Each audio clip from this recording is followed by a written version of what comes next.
Welcome to Trophy Wife Training Camp, where broken hearts become battle plans and pretty faces hide savage intentions. I'm Veronica St. James, a billionaire's ex-wife turned queenmaker. I built a private empire teaching women how to seduce, manipulate, and destroy the very men who underestimated them. But when two of my top students form a secret rebellion to steal my crown, the game turns deadly. Betrayals, power plays, mind games, and only one queen can survive. This isn't love, it's war dressed in designer heels. Welcome to the Skillful Art of Manipulation podcast. If you haven't already, please consider following us on your favorite podcast platform. Today we present to you Trophy Wife Training Camp. Let's dive into this thrilling narrative together. Chapter 1. Welcome to the jungle, bitch. They say heartbreak humbles you. That pain makes you wiser. That betrayal builds character. Bull. Fucking. Shit. Heartbreak didn't humble me, it weaponized me. Pain didn't make me wise, it made me dangerous. And betrayal didn't build my character, it built my business. My name is Veronica St. James, 41 years old, former runway model turned trophy wife turned emotionally eviscerated ex-wife turned, well, this. And you don't know me yet, but you will. Once upon a time, I was the perfect package. Beauty, brains, and just enough trauma to make me sexually adventurous but emotionally manageable. That's how men like Nate Whitmore III like their women.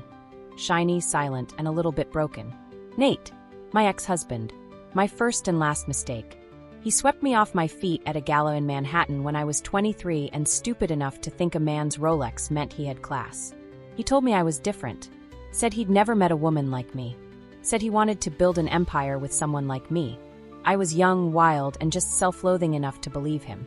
For 15 years, I played the role like an Oscar was on the line, smiled at fundraisers, popped out 2 designer babies, pretended I didn't see the lipstick on his collar or the secret burner phone he kept in his golf bag. I stayed quiet, stayed pretty, stayed loyal. And for what? So his assistant, his 22-year-old assistant with the IQ of a goldfish and the tits of a porn star, could hand me a manila envelope while I was in my own fucking kitchen, sipping a matcha latte I paid for with a credit card that got shut off 5 minutes later. That was the day I died. And the day I was reborn. Fast forward 3 years and here I am, living in the Hollywood Hills in a 6-bedroom mansion with white stone floors, a view that makes the sky blush at sunset, and a wine cellar that's seen more breakdowns than a psych ward. All bought and paid for with the alimony money Nate thought he was clever enough to hide in a Cayman account. I got it all. Thanks to the ironclad prenup, I flipped into my favor with a little charm, a lot of rage, and a lawyer who doesn't flinch when things get dirty. But my real prize? That came later. It started with a drunken TikTok. 1 glass of Bordeaux too many, my mascara half melted, a silk robe slipping off my shoulder, and me telling the world exactly how to manipulate a man into thinking he's in charge. Right before you gut him like a fucking fish. It went viral in 48 hours. Teach us, they begged. Please, queen, they wrote. Make me into a savage like you. So I did. I created the Trophy Wife Training Camp, a weekly members-only in-person course for women who are sick of struggling, sick of playing nice, and sick of pretending to love men who can't spell loyalty, let alone practice it. Every Sunday at noon, I host class in the great room of my estate. Floor-to-ceiling windows, velvet chairs, a giant LED screen, a full coffee and mimosa bar. Oh, and a full-length mirror on every wall, because lesson 1 is knowing what you look like when you lie. That morning, I'm standing barefoot on polished marble in a black silk slip dress and no bra, sipping a green juice laced with vodka. My hair is slicked back in a high ponytail, my lips painted red enough to make the devil blush. A dozen women sit before me, cross-legged like worshippers at the altar of vengeance. Some are influencers, some are bartenders, some are tired single moms who've had enough. But they all have one thing in common. They've been hurt, and now they want to win. Welcome to day 1. I say, my voice slow, low, and sweet like poison in a teacup. If you're here for a fairy tale, leave now. If you're here to manifest a soul mate, I suggest you go cry into a quartz crystal and call your therapist. A few nervous chuckles. Good, they're still a little scared. But if you're here to learn how to make a man obsess over you, empty his accounts for you, and thank you while you destroy him, then buckle the fuck up. I walk past them, heels clicking now because I slipped on my red Louboutins halfway through that intro. Power moves. Image is everything. You are not here to find love, I continue. You're here to build a brand. You are the product, the fantasy, the commodity. And men, they're the investors. Your job is to sell high, leave early, and never apologize for cashing the fuck out. My eyes scan the room. Front row. Tall blonde with a face like a Russian doll and tits paid for by someone else. Definitely here to trap an NBA player. Middle row. A quiet brunette with thick lashes and stripper heels. There's pain in her posture, rage in her silence. She's not here to play, she's here to avenge. I'll keep my eye on her. And in the back, a freckled redhead in knockoff Chanel with the fakest shy smile I've ever seen. She's the type that'll bite once she stops pretending to be soft. Dangerous. Deliciously so. Lesson 1, I say, pacing again, is curation. You don't exist to be authentic. You exist to be believable. Learn the difference. They start writing. Fast. Men don't fall in love with you. They fall in love with the idea of you. So give them what they want to see. Create the fantasy. Be the fantasy. And when they're hooked, control the story. Because men don't love women. They love what women make them feel like. And that's your currency. By the end of the 2-hour session, their minds are blown. I've taught them how to use body language to feign vulnerability, how to mirror a man's childhood wound for emotional leverage, and how to cry pretty without smearing your eyeliner. Psychology. Performance. Psychological warfare with lip gloss and strategy. After they leave, I kick off my heels, pour myself a glass of Chateau Lafite, and sink into the hot tub on the deck. The sun is setting, painting the sky in blood orange and violet. I watch the city stretch beneath me like a sleeping beast, full of secrets and money and men who think they're invincible. My phone buzzes. It's Lexi, the quiet brunette. Lexi. He gave me his Amex tonight. Said I was the only woman who ever really saw him. I nearly gagged. But I smiled. Like you taught me. Face blowing a kiss. Good girl. I sip my wine, satisfied. This isn't about revenge anymore. This is bigger than Nate. Bigger than me. This is an uprising. And I'm the ringleader. To heartbreak, I whisper to no one. And to getting paid for every fucking tear. Because I didn't just survive the fire. I learned how to burn better. And class has just begun. Chapter 2, Break a Man, Build a Brand. There's a moment, right after the first lesson ends and the girls leave with their notebooks full of poison, when the air in the house shifts. It gets heavier, sharper, as if the walls themselves know something dangerous just woke up in them. That's how I know it's working. The next morning, I'm in my robe, black satin with daddy issues embroidered across the back, sipping espresso and reading over my assistant's updates. Camila, 27, Colombian American, Harvard dropout, and the only person I trust with access to both my bank accounts and my burner phones.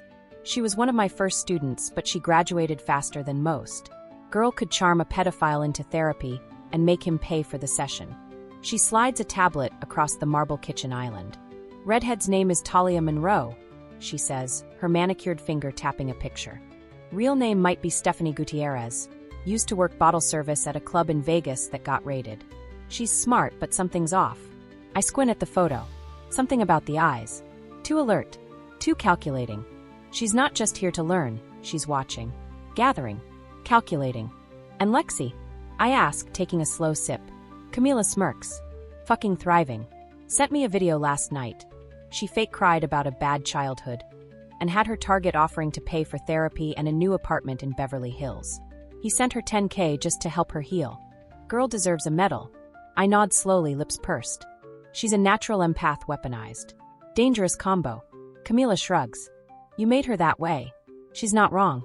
The afternoon sun pours into the room like liquid gold. I head upstairs to get dressed, letting the heat touch my skin as I peel off the robe and step into a black lace bodysuit with thigh-high boots. Power dressing isn't about pleasing men. It's about intimidating them before they even speak. My outfit says, I'll ruin your life and sue you for the pleasure. By the time the girls arrive for the second session, the house is humming. They come in one by one, heels clicking, lashes curled, mouths lined with perfect red or nude. They've been practicing, and some of them, over-practicing. Sit your glossy asses down, I say, voice sharp and silky, walking in with a martini in hand. Today we talk about the art of strategic submission. And no, I'm not talking about sex, but if you use that too, good on you. They giggle, but I don't smile. This lesson will either make you or break you. Because most of you still think the way to win is to be strong. Wrong. The way to win is to appear weak. just long enough for him to put his guard down. I let that hang in the air. Some girls shift uncomfortably. Some smirk. But Lexi? She leans forward, hungry for more. She's absorbing everything like a sponge dipped in venom. Men love fixing broken things. It gives them purpose, makes them feel important. So give them something to fix. I pick up the remote and hit play on the big screen behind me. A scene from a security camera rolls. It's one of our training tapes, obtained from a staged date between one of our paid actors and an advanced student. The girl fake cries about her abusive ex, subtly touches the man's wrist while maintaining eye contact, lowers her voice when she asks, "Do you ever feel like no one really sees you?" By the end of the meal, he's pledging to protect her. It's sick. It's sad. It's effective. I pause the video. Notice the way she leans in when she talks. The slight tremble in her voice. The perfectly timed moment where she looks down, not because she's shy, but because she knows he'll interpret it as vulnerability. Talia scoffs from the back.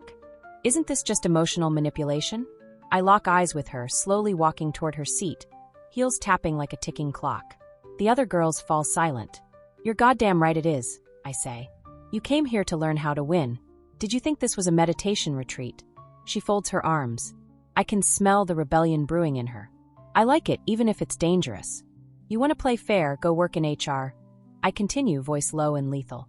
But if you're going to survive out there, you better learn to control the game before the game controls you. Lexi smiles at that. Red lips, sharp teeth. After class, I pull Talia aside. You have questions, I say. She doesn't back down. I have doubts. Good. Doubt makes you sharper. But don't confuse ethics with power. This isn't about doing what's right. It's about doing what's effective. She looks me up and down, something in her expression softening. What did he do to you? And there it is. The first crack. I don't answer her. I just smile, cold and calculated. Lesson 3. Never let the world see your wound before it scabs.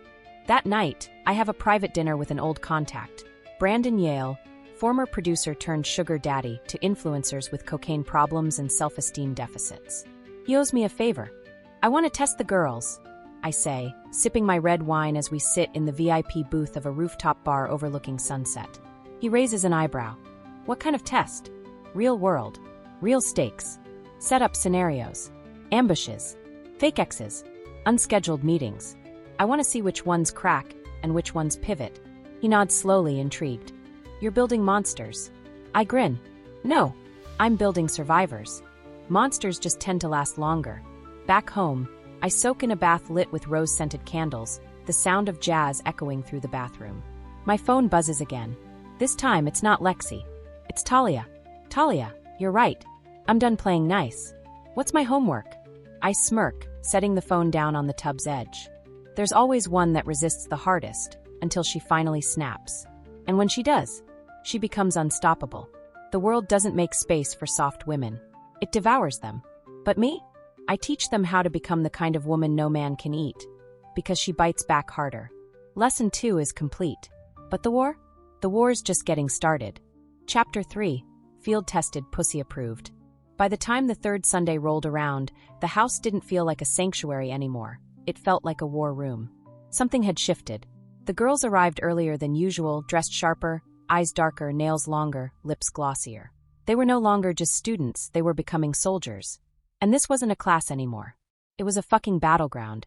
Phones in the basket, I said as they filed in, holding out the black velvet tray like a dominatrix collecting obedience. They obeyed without question now. Lexi was wearing a cream-colored wrap dress with a neckline that said, "I trust too easily," and a waist cinch that screamed, "I'll ruin you," with a smile. Her eyes were laser-focused, notebook clutched in one hand, iced coffee in the other. She had that look in her eyes, calm on the surface, but there was blood in the water beneath.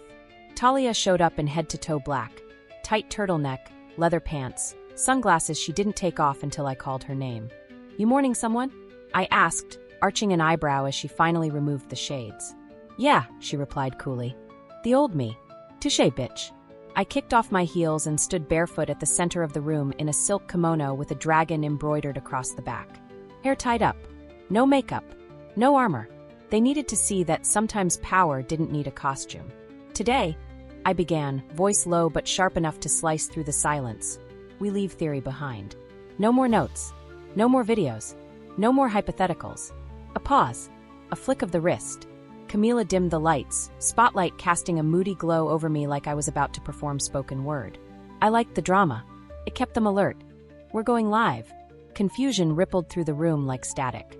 Brows furrowed. Mouths parted. The unspoken question hovered in the air. Live how? I clapped twice and the back doors slid open. In walked 5 men, tall, clean-cut, wearing tailored suits. The kind of men who looked like they could either own a hedge fund or cheat on their wives in an Uber Black before 10 a.m. on a Tuesday. They weren't actors. They were marks. Each one was handpicked by Camila and me from a private network of wealthy assholes who had one thing in common. They all thought they were too smart to be manipulated. Perfect. Ladies, I said, turning to face them. These men don't know who you are. They were told this is a networking event for young female entrepreneurs. You'll each have 15 minutes with one. Your goal? Get something. A number. A business card. A confession. A promise. Doesn't matter what. Just extract. Lexi didn't flinch. She stepped forward like she was walking into an audition she'd already won. Talia, on the other hand, hesitated, just for a second. But I saw it. I always see it. I leaned in toward her as she passed. Stop thinking like a student, I whispered. Start thinking like a predator. She nodded once, slowly. And then she was gone. The room transformed into a silent game of chess. Each girl moved with purpose, every glance a calculation, every smile a lie dipped in honey. I watched from the mezzanine, sipping champagne and analyzing every flick of the wrist, every shift in tone. Camila sat beside me, tablet in hand, logging every interaction. She's doing it, Camila whispered, nodding at Lexi. Down below, Lexi had her Mark leaning in, laughing too hard, adjusting his cufflinks like he was already imagining her naked in his penthouse. She touched his wrist, subtle. She looked down, then up, power move. Then tilted her head like she just needed someone to understand her. A masterclass in emotional warfare. Talia was with a silver-haired man who had all the charm of a snake oil salesman. At first, she tried the same techniques, vulnerability, softness, practiced smiles. But he wasn't biting. And that's when I saw it, the switch. She dropped the act. She leaned in, dropped her voice an octave, and started asking him questions. Deep ones. Dark ones. Shit about his father. His divorce. His kids. He wasn't expecting that. In 5 minutes, she had him holding his drink with both hands like it was an anchor in a storm. She's not just playing the game, Camila murmured. She's rewriting the rules. And I felt it. That tug in my gut. Pride. Fear. Recognition. Because Talia reminded me of me. When it was over, I gathered them all back into the great room. The men left, dazed and confused, wondering why they felt so raw after a few minutes of small talk. Congratulations, I said, pacing the room like a general surveying her troops. You just survived your first battle. Lexi raised her hand, something burning in her gaze. What happens when they want more? You give them just enough to chase, I said, but never enough to catch. Talia stood. What if you start liking it? The room went quiet. You will like it, I said slowly. That's the problem. I walked to the front of the room and sat down on the marble floor, legs crossed, voice soft. This game will make you feel powerful, beautiful, untouchable, and for a while you will be. But then one day, you'll wake up next to a man who thinks he loves you, and you'll realize you don't even remember who the fuck you are anymore. Because you gave her away, piece by piece, in exchange for gifts and power and the illusion of control. They watched me like children watching a fairy tale that ends in fire. This path, it will feed you, it will clothe you, it will worship you, but it will also hollow you out if you're not careful. Lexi looked down. Talia stared straight through me. I stood. That's why we train. That's why we stay sharp. And that's why you never, ever fall in love with a mark. After they left, Camila and I reviewed the footage. Every gesture, every angle. Lexi's almost ready, Camila said. And Talia? I asked. Camila hesitated. She scares me. Good, I said. She's exactly what I've been waiting for. That night, alone in my bed, I stared at the ceiling, the sound of the city humming through the windows like a lullaby made of sin. I thought about Nate, about the nights I cried alone while he fucked his secretary in our guest house. I thought about the woman I used to be. Soft, loyal, forgiving. And I smiled, because that bitch was dead. And the woman I'd become? She was just getting started. Chapter 4, Queenmakers and Quiet Killers. There's a scent that lingers after a power play. It's not perfume or sweat. It's not blood either, even though it damn well should be. It's ambition. Thick, invisible, tangible. And by the fourth week, it clung to every inch of my estate like an expensive, toxic mist. You could feel it in the way the girls walked through the door, shoulders straighter, chins higher, eyes sharper. Their confidence had bloomed like something dangerous and poisonous, and I could tell which ones were already imagining what it'd be like to dethrone me. I'd seen it before. Once you give a woman a taste of power, real power, not some Instagram-worthy illusion, she either becomes addicted to it or destroyed by it. There's rarely an in-between. That Sunday started quiet. Too quiet. The girls arrived in silence, barely glancing at one another. Talia came in first, wearing black again, this time with red accents, a bold red lip, a red velvet clutch, and red-bottom stilettos. It wasn't subtle. She wanted the room to see her coming. Lexi came in 10 minutes later. No makeup, oversized sweatshirt, hair in a messy bun. But her eyes? They screamed war. I'd seen this shit before. Two alphas circling each other. The tension between them was the kind of slow-burn heat that precedes wildfires. All it needed was the spark. "Take your seats," I said, already regretting not putting a bodyguard on standby.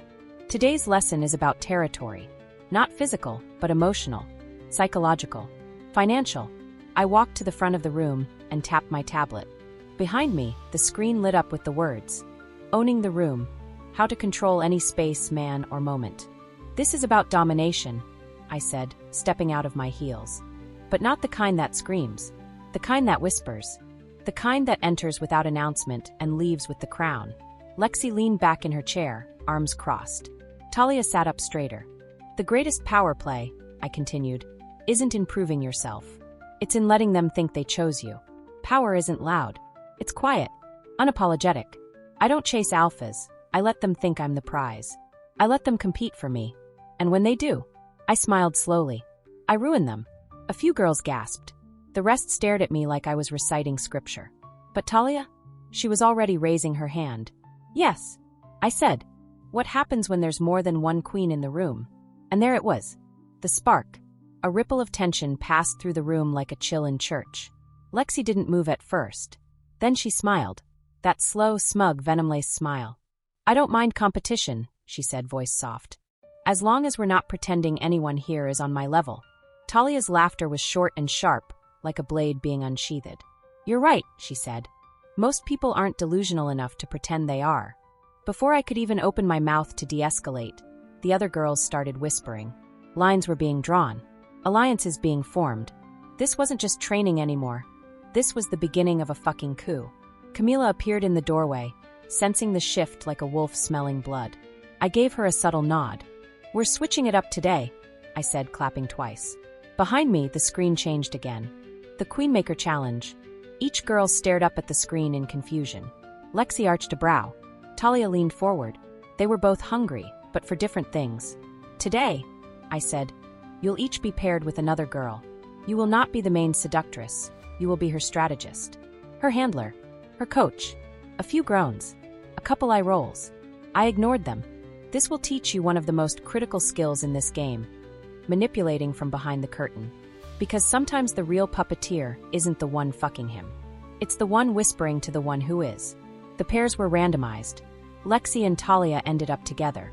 Of course they did. God, I love chaos. Their task was simple on paper but vicious in execution. Craft a plan to seduce a married plastic surgeon at an elite charity auction happening that night in Bel Air. Not just to get his number, not just to flirt, but to convince him to offer a girl he's never met an apartment and an allowance. All in one night. It was impossible, which made it perfect. I sent them to the east wing of the house, neutral ground, security cameras on full blast. Camila and I watched the footage from the control room. At first, it was silent, tense, neither one willing to speak first. Then Lexi caved. "You're not bad," she said flatly, flipping through a dossier I gave her. "But you're too reactive. You talk when you should listen." Talia scoffed. "And you're too calculated. You plan like you're writing a screenplay. Life's messier than that." They argued for 10 minutes. About tone, about clothing, about phrasing. Then suddenly they stopped and started collaborating. It was horrifying and beautiful at the same time. They dissected the surgeon's psyche like scientists. Lexi would point out emotional weak points, his dead wife, his daughter's DUI, his addiction to control. Talia would design the persona. Innocent, spiritual, emotionally open but not sexually available. She even gave her character a fake astrology sign. Cancer, the nurturing wound collector. When they were done, I couldn't help but grin. They didn't just build a strategy. They built a character. That night, I sent Talia in as the bait.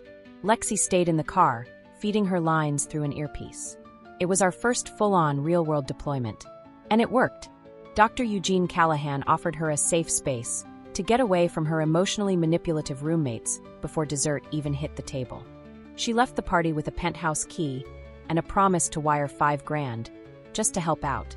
It was fucking poetry. Back at the house, I debriefed them one-on-one.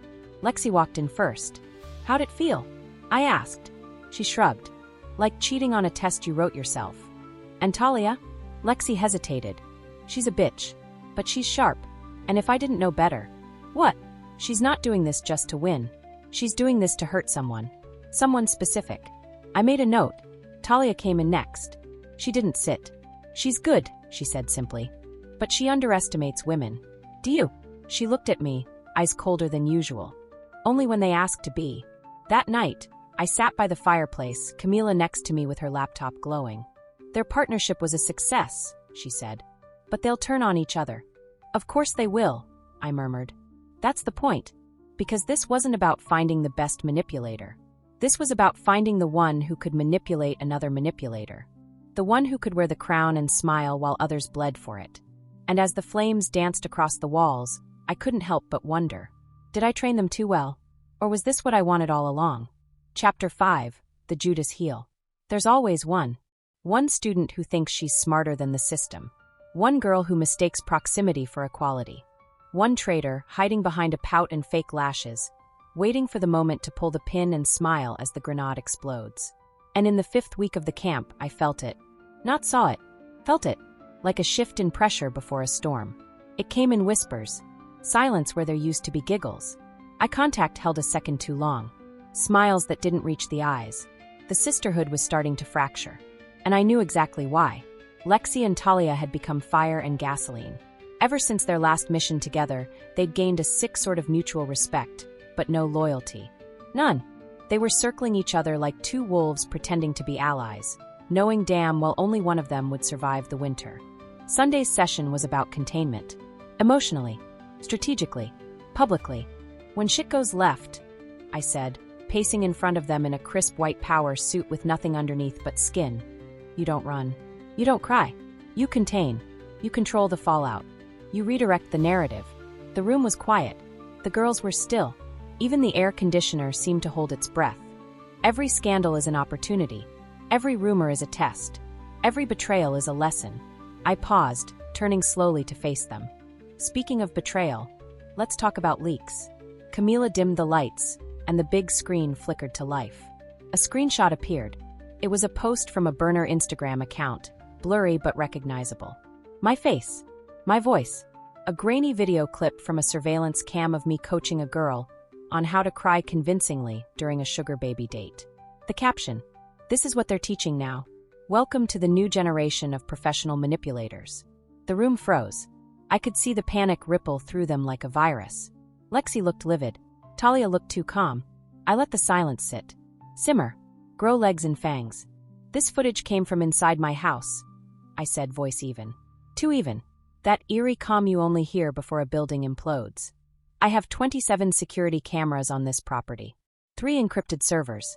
And one very talented tech forensic analyst who traced the data packet from the leak back to a burned phone number connected to one of you. Now they were shifting in their seats. Eyes darting. Brows creasing. Nobody wanted to breathe wrong. I won't say names, I said. Yet. I let that word hang there. Yet. A guillotine with an invisible blade. But I will say this, you don't get to fuck with the brand and walk away breathing easy. I dismissed class without further detail.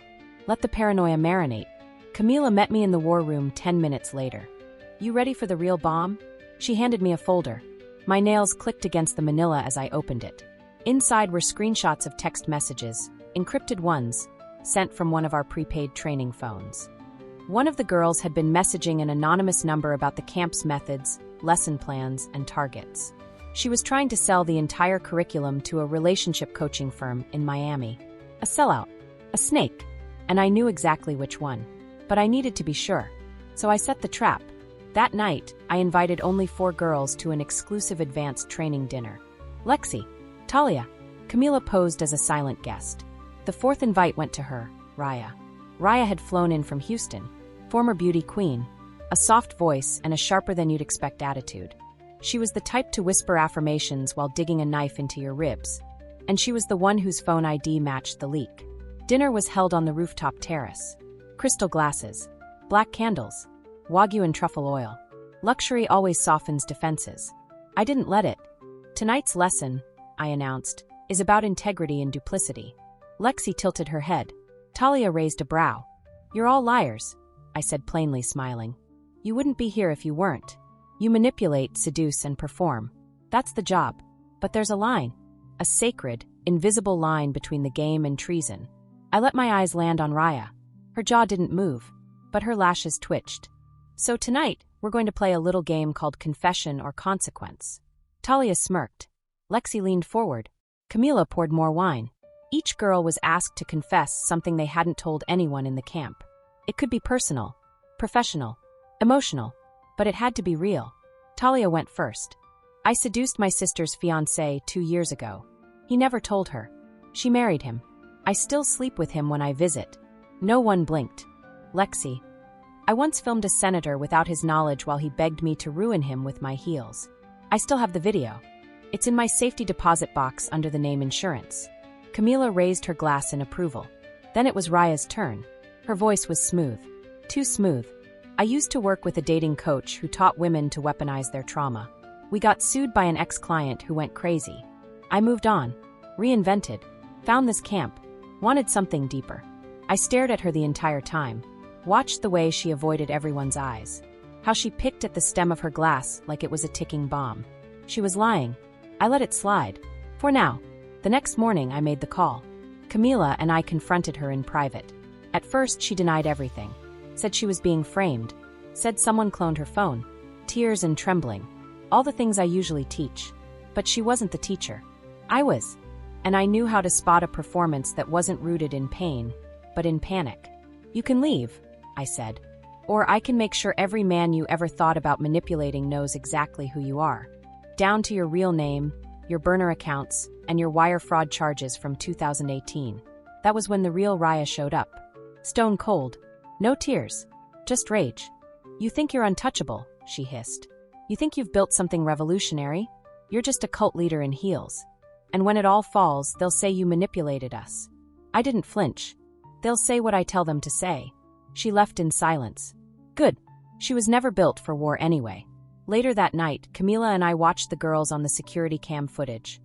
Unaware of Raya's departure, still practicing their lines, still whispering about who might be next. Lexi cornered Talia in the kitchen. You think it's over? She asked. Talia poured herself tea. You think this is the end game? They locked eyes. And I realized in that moment, the leak wasn't the threat. They were. Lexi and Talia weren't students anymore. They were predators in designer skin. Razor wire with lip gloss. And I had taught them everything they knew. Now, they were improvising. And I was watching 2 storms gather in the same sky. I should have been afraid. But instead, I smiled. Because what's a queen without a little rebellion?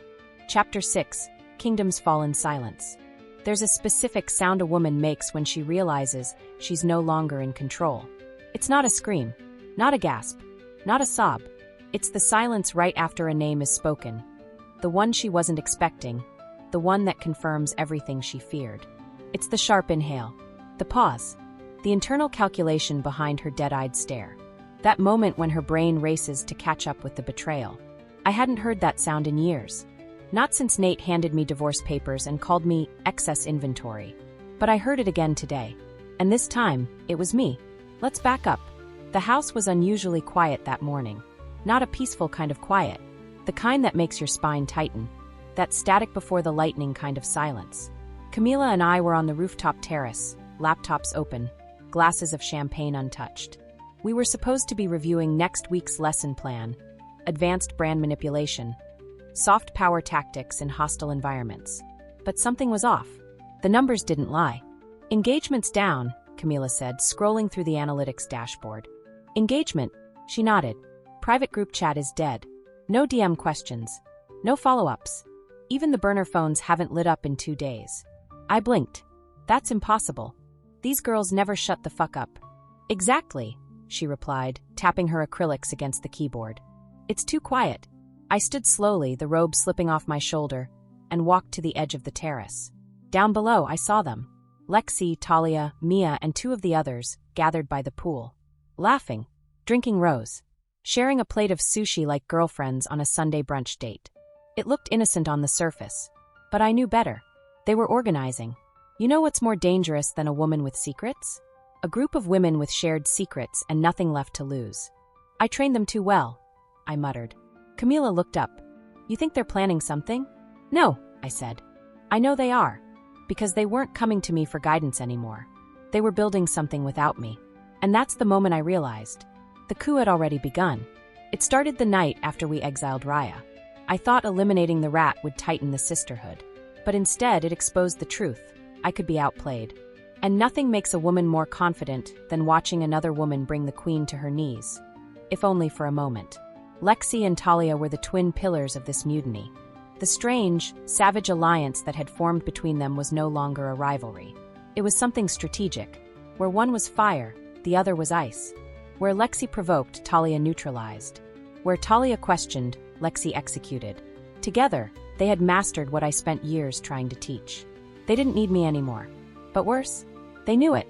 So I did what any powerful woman does when threatened. I invited them to lunch.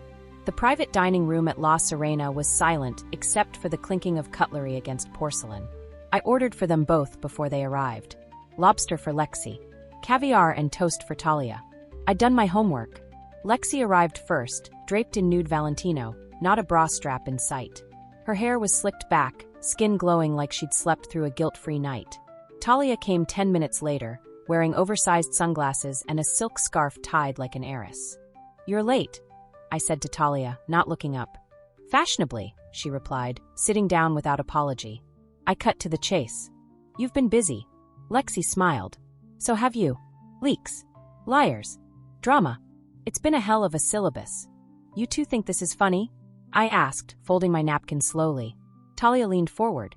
We think you're losing your grip. My stomach flipped, but I didn't flinch. Let's get something straight, I said. This isn't a co-op. This is a kingdom. My kingdom. Lexi stirred her drink. You built a brilliant empire. But you forgot one thing. What?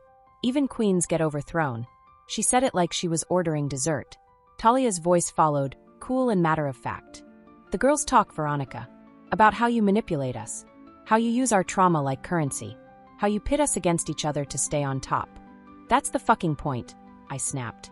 I built this program to protect women like you. To arm you. Lexi cocked her head. You armed us, all right. And now we're pointing the gun back at you. I didn't finish my wine. Didn't touch the food. I walked out. I'd lost control of the narrative. And I had to take it back. Back at the estate, I called an emergency meeting. Just the girls. No cameras. No tech. No assistants. Just me, standing barefoot in the middle of the great room, facing the 12 women I had trained like a fucking army. They look different now. Stronger. Smarter. Colder. You think you're ready, I said, pacing. You think you've outgrown me. You've learned the lessons, mastered the techniques, and now you want to dismantle the throne and build your own. Fine, do it. They watched me silently. But understand something, I continued. You didn't just learn from me. You became me. Every smile you fake, every tear you weaponize, every man you gut and leave bleeding on a satin pillow, that's my signature. I gave you the blueprint. I am the brand. Lexi stepped forward. And like every brand, you're vulnerable to rebranding. Talia joined her. We're not asking permission, Veronica. We're giving notice. The room erupted with whispers. I laughed. Low. Unhinged. Unapologetic. You want this empire? I said, arms outstretched. Then let's see if you can survive without the crown. And I walked out. No tears. No begging. No weakness. But inside, I was fucking rattled. Camila found me later in the pool, fully clothed, cigarette in hand, eyes blank as the stars. They're forming something, she said. I know. They're calling it something too. I turned to her slowly. What? She hesitated. The widow's circle. A rebrand. A revolution. A direct insult. They think I'm dead? I asked, laughing softly. No, she replied. They think you're obsolete. That word landed like a punch to the ribs. Obsolete. Not irrelevant. Not defeated. Obsolete. As in unnecessary. Replaceable. Expired. It was worse than war. It was erasure. I crushed the cigarette and stood up, water dripping from my silk pants like melted armor. You know what happens to traitors in kingdoms, Camila? She nodded. They get beheaded. No, I said, walking back inside. They get studied. Chapter 7. The crown cuts both ways. Every queen knows the crown isn't just a symbol, it's a weapon. It looks like gold, but it's forged from suffering. The jewels? Lies. The polish? Blood. And the weight? The weight is made of secrets. By the 7th week, I could barely feel my own crown anymore. Not because it had slipped, but because I'd worn it for so long it had fused with my skull. Bone and brass. Flesh and fire. My name wasn't Veronica St. James anymore. It was reputation. It was legacy. And they wanted to bury it. The widow's circle was no longer a rumor. It was a fucking reality. By midweek, they'd formed their own chat group, started private video calls, and planned their own curriculum behind my back. Lexi was the face. Talia was the spine. Together, they hijacked the framework I built, rebranding it with softer colors, more empowerment talk, and less venom. It was cute, polished, sanitized. They removed the sharpness from the lessons, scrubbed out the shadows, added motivational quotes like, "Secure the heart before the wallet. Luxury isn't a lifestyle, it's a birthright. Every woman deserves to be worshipped. Teach him how." I wanted to gag. I didn't train them to be inspirational. I trained them to be invincible. And now, they were repackaging the entire empire I built out of my own heartbreak into some Instagram-ready, branded feminism bullshit. But worse, the others were following. Even Mia. Even Camila. That last one broke me. I caught her late one night on the West Terrace, whispering into her phone with that voice she only used when she thought no one was listening. "He's offering us backing," she said. 50,000 to launch the Widow's Circle app and online course. We don't need her anymore. We don't need her anymore. I didn't interrupt. I didn't scream. I didn't fire her on the spot. No, I just walked away. Quiet. Calculating. Controlling the narrative. Because if they wanted to play revolutionaries, I'd show them what it really meant to start a war. The plan was simple. The execution? Surgical. I called an emergency retreat. 3 days. All-inclusive. Malibu Beach house. Oceanfront. All expenses paid. I billed it as an advanced masterclass in legacy building. They showed up like clockwork, monied, pettied, and prepped for photos. Lexi in linen. Talia in leather. Camila trailing behind them like a ghost who forgot where her loyalty lived. "Nice place," Lexi said as she walked in, sipping from a bottle of Voss like it was a chalice. I smiled. "You think I'd let my betrayal play out in cheap real estate?" They laughed. Talia kissed my cheek. Camila said nothing. By sundown, they were tipsy and barefoot, lounging on the patio in cashmere throws and barely their bikinis. The waves roared like distant applause. Sunset poured over us like blood-colored wine. And I was still smiling, because that night, I planned to burn the whole fucking kingdom down. The masterclass began at 9 p.m. sharp. Everyone gathered in the living room. White sectional, gold accents. The kind of place designed to look soft, but every corner was a blade. I stood at the front with a glass of champagne and eyes that had stopped blinking. "Tonight," I said, "we talk about endings." They laughed, a little confused. "Uneasy. Let's talk about what happens when a brand fractures," I said. "When students turn against their teacher. When alliances breed ambition. And ambition forgets where it came from." Talia crossed her legs. Lexi sipped slowly. Camila didn't move. I pulled the remote from my bra. Yes, I hid it there, and clicked the projector to life. On screen, footage. All of them. Private calls. Leaked voice notes. DM screenshots. Plans to undercut the brand. Recorded confessions. Whispered betrayals. Even Camila's full conversation with their Miami investor, who turned out to be my lawyer, posing as bait. The room erupted into chaos. Lexi stood up first. "You bugged us." I stared at her. Cold. Silent. Talia stood too. "That's illegal." "No," I said. "It's strategy." Camila tried to speak. I cut her off. "You, of all people, should have known better. You know how deep my claws go. You built them." I walked toward them slowly, heels echoing off the glass floor like gunshots. "You all thought you were writing a new chapter." Pause. You didn't realize you were still in my book. They started yelling, screaming, accusing. But I didn't flinch. I raised my hand and played the final clip. Lexi last week, alone on the phone. Veronica's dangerous. Brilliant, but dangerous. We need to keep her out of the board. She doesn't know how to share power. The silence after that was nuclear. Then I said what I came to say. I don't share power, I whispered. I am power. By morning, 3 girls had left the retreat. Camila was gone. No note. No call. Lexi stayed. So did Talia. They didn't apologize. They didn't need to. Because by then they understood. They could form circles, build apps, launch courses. But they could never recreate me. Because I wasn't just a teacher.